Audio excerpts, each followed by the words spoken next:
Elhamdülillahi Rabbil alemin. Vessalatu vesselamu ala seyyidil murselin seyyidina Muhammedin ve ala alihi ve sahbihi ecma'in. Amma ba'd, muhterem aziz kardeş bazılarım. Esselamu aleyküm ve rahmetullahi ve berekatuh. Bugün 23. bölümü konuşmamız bugün bir mevzu üzerinedir. O da mevzu biz müçtemamız içinde var. O da nedir? İslam'da nedir? Ne demek olsun? Nedir? Bir insan öz üzerine keser bi ennehu bir ahdi, ahd eder nefsiden beraber bi ennehu bir şey etsin, niyetiden Allah'tan Subhanahu ve Teala aynı zamanda isticabe Allah'tan olsun. Av temenni bir şey olsun öz için dünyasında dûne meştigat alallah. Yani şertten bunu Allah'tan Subhanahu ve Teala ister. Aynı zamanda da bu nedir de mekruhtu. Çünkü keenneme Allah'tan Subhanahu ve Teala diri bunu yapmanım için ben bunun kanşarını. Bu bütün ulemalar hatta Peygamberimiz sallallahu aleyhi ve sellem nedirde çok şey etmeyipti. Karahiyatlık var içinde. Ve aynı zamanda da nedir künevte. Bir nedir diyorlar nedir muallak. Yani ve huve en yuallikan nedir ala husul şey. Nece bir insan diyor mesela Allah eğer benim şifam verdiyse ben kalkarım bele ederim av oruç olam av sadaka veririm. Bu muallaktır. Ama ikinci nedir? Nedir el munecces. Yani ta'lik eder bir şey üzerine keenneme desin Allah için Subhanahu ve Teala oruç olan bir iş olsun oruç olamaz.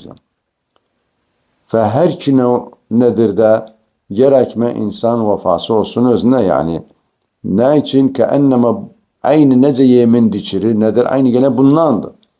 Nedir etmek? Keenneme yemin dişiri. Buna gerekme vefası olsun. Çünkü bu bir taattandı. Gelir Peygamberimiz sallallahu aleyhi ve sellem vefası olsun özünde. Çünkü diyor Peygamberimiz sallallahu aleyhi ve sellem men nedere en yuti' Allah fel yuti'hu ve men nedere en yu'siyehu fe la yu'si. Yani iden nedir? Bir şey olduysa Allah'ın taatında gerekme itaat edesen. Vefalı olsun özüne. Ve aynı zamanda da eğer bir şey edirse ki masiyatlık var Allah'a kanşar masiyatlık etmeyesen. Emthile çoktu bunun üzerine. Ve bir nedir var soruk özün mesela bu nedir haramdı ama mekruhtu. Bu nedirler Peygamberimiz sallallahu aleyhi ve sellem dediğimiz ki nehy edip